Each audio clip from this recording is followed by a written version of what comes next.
আমরা আজকে একটু চিন্তা করে দেখি, দেখেন আমাদের জীবনে প্রতিনিয়ত বিভিন্ন ধরনের দুশ্চিন্তার যোগ হচ্ছে।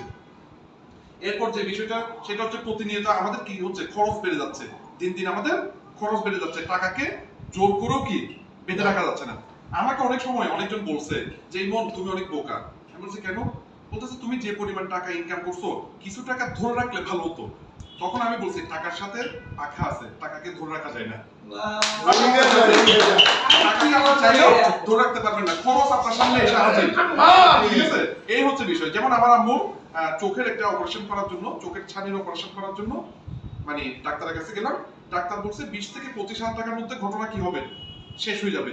কিন্তু 65,000 টাকা শেষ হওয়ার পরেও এখনো সেই ঘটনা চলমান, এখনো আরো 3 মাস ট্রিটমেন্ট করতে হচ্ছে। তাহলে 40,000 টাকা কিন্তু আমাদের বাড়তি চলে গেছে। এভাবে প্রতিনিয়ত যে কোনো কারণে, বিভিন্ন কারণে টাকা চলে যাচ্ছে, খরচ বাড়তেছে, সমস্যা তৈরি হচ্ছে।